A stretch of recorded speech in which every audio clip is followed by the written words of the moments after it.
Bienvenue dans ce module d'introduction à la FFME, découpé en 4 parties. Quelques éléments généraux sur la fédération, son modèle économique, ses instances fédérales et enfin, les axes de développement à venir pour la prochaine Olympiade.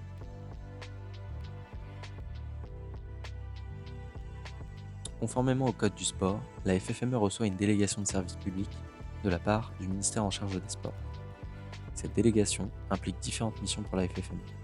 Organiser les compétitions officielles, procéder aux sélections correspondantes, proposer un projet de performance fédérale, proposer l'inscription sur la liste des sportifs, entraîneurs, arbitres et juges sportifs de haut niveau.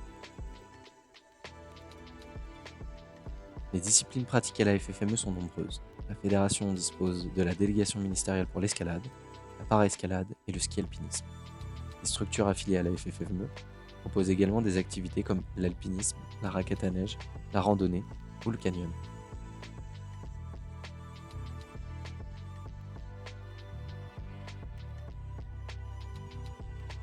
À travers toutes ces missions et ces actions, la FFME souhaite porter les valeurs suivantes: l'inclusion, la performance sportive, la défense des sites naturels de pratique, la mixité, le dépassement et le respect de l'environnement et la transition écologique. La FFME se structure à plusieurs niveaux. D'abord au niveau local, avec plus de 1000 clubs affiliés et une soixantaine de salles privées. Le club est le cœur d'une fédération.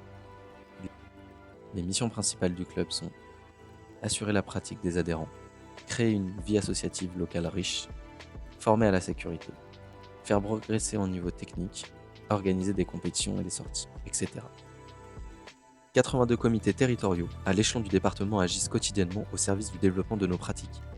Ils assurent un service de proximité au club sur les domaines d'intervention suivants: accompagnement à la création de clubs, plan territorial d'équipement SAE et SNE, organisation d'événements ou stages et appui à l'émergence de nouvelles activités, compétition de niveau départemental, mise en œuvre du plan de sécurité, accès vers la performance pour les jeunes de 4 à 13 ans.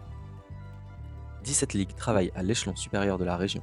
Elles animent une stratégie régionale et accompagnent le développement des activités sur le territoire pour les actions de formation, les compétitions de niveau régional, le développement de la pratique, l'accès vers le haut niveau pour les jeunes de 14 à 19 ans, le plan régional d'équipement, la coordination de l'emploi dans les groupements d'employeurs FFME sur son territoire. En tête de réseau, le niveau national, aussi appelé siège national, impulse, capitalise et coordonne les domaines d'intervention suivants: formation et sécurité, compétition nationale et internationale, équipe de France d'escalade, de para-escalade et de ski alpinisme, gestion des sites d'escalade, représentation des intérêts des pratiquants, etc. Licenciés FFME. Avec plus de 120 000 licenciés au cours de la saison 2023-2024, la FFME a atteint un nouveau record de licenciés. La répartition entre les licenciés hommes et femmes se rapproche d'une parité, et la répartition entre adultes et mineurs également. Le modèle économique de la FFME. Sur l'année 2023, l'origine des quelques 9,5 millions d'euros de recettes de la FFME est variée.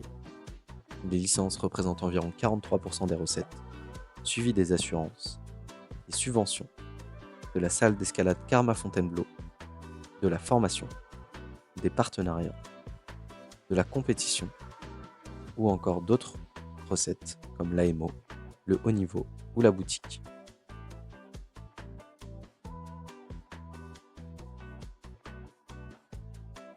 A l'inverse, sur un budget de plus de 9,5 millions d'euros, les principaux postes de dépenses sont les suivants: le haut niveau, les assurances, le fonctionnement général, l'administration et les finances, le développement des équipements, la compétition, la formation, la communication et la boutique, ou d'autres dépenses, comme le fonctionnement des instances, le médical, les activités ou la vie territoriale. Les instances fédérales. La gouvernance de la FFME est composée de plusieurs instances majeures qui ont récemment évolué suite aux modifications de la loi. Tout d'abord, l'Assemblée générale. Il s'agit du temps fort annuel où sont prises les décisions majeures concernant la fédération et son projet. En cas de modification de ses statuts, on parle d'Assemblée générale extraordinaire.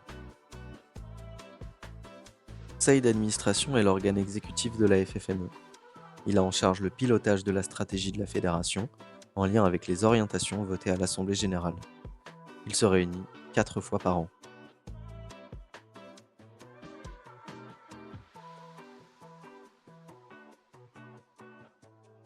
Le Bureau fédéral est l'instance réduite de prise de décision sur les sujets spécifiques et de réflexion sur des axes ou actions stratégiques pour la FFME.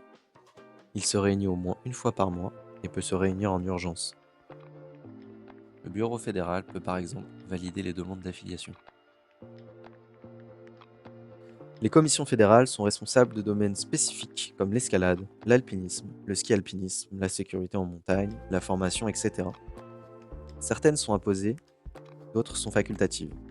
Les propositions faites par les commissions peuvent être soumises à validation par le conseil d'administration ou l'assemblée générale. La fréquence de rassemblement des commissions varie en fonction des thématiques. Les axes de développement de la nouvelle équipe dirigeante de la FFME sont au nombre de 4. D'abord, l'exigence de performance de nos 3 disciplines olympiques. Ensuite, la structuration d'une meilleure offre sportive en escalade et ski alpinisme pour nos pratiquants. Ensuite, le développement de toute activité fédérale au service de la pratique dans les clubs. Et enfin, le soutien aux missions des clubs et le développement des avantages liés à la licence. Le projet politique comporte également 6 leviers d'action. 1. Soutenir les dirigeants. Développer et promouvoir des outils de gestion informatique au service des clubs. Former et soutenir les nouveaux dirigeants dans leurs fonctions. Animer un centre de ressources documentaires fédéral à destination des structures affiliées. Développer les activités. Structurer une offre sportive en escalade et ski alpinisme. Refondre la filière d'encadrement montagne et renforcer l'accès aux activités de montagne. Améliorer l'aide aux clubs pour qu'ils développent le canyonisme. 3. Garantir des sites de pratique. Développer des structures artificielles d'escalade. Améliorer l'outil de gestion des falaises. Développer les stations de ski labellisées ski de randonnée. 4. Performer en escalade, para-escalade et en ski alpinisme. L'accès au haut niveau, former les jeunes générations. Le haut niveau, prioriser le développement de nos disciplines olympiques en escalade, para-escalade et ski alpinisme. Le parcours olympique, construire un plan stratégique sur 2 Olympiades. 5. Poursuivre la diversification des ressources économiques. Améliorer l'attractivité et le marketing de la licence. Mettre en place une filiale pour nos activités commerciales telles que Karma. Et renforcer notre stratégie de développement des partenariats sportifs. 6. Renforcer la responsabilité sociale de notre organisation. Poursuivre une réflexion sur le partage des espaces. Renforcer notre politique de sport inclusif. Soutenir nos dispositifs d'accès à la pratique et aux responsabilités.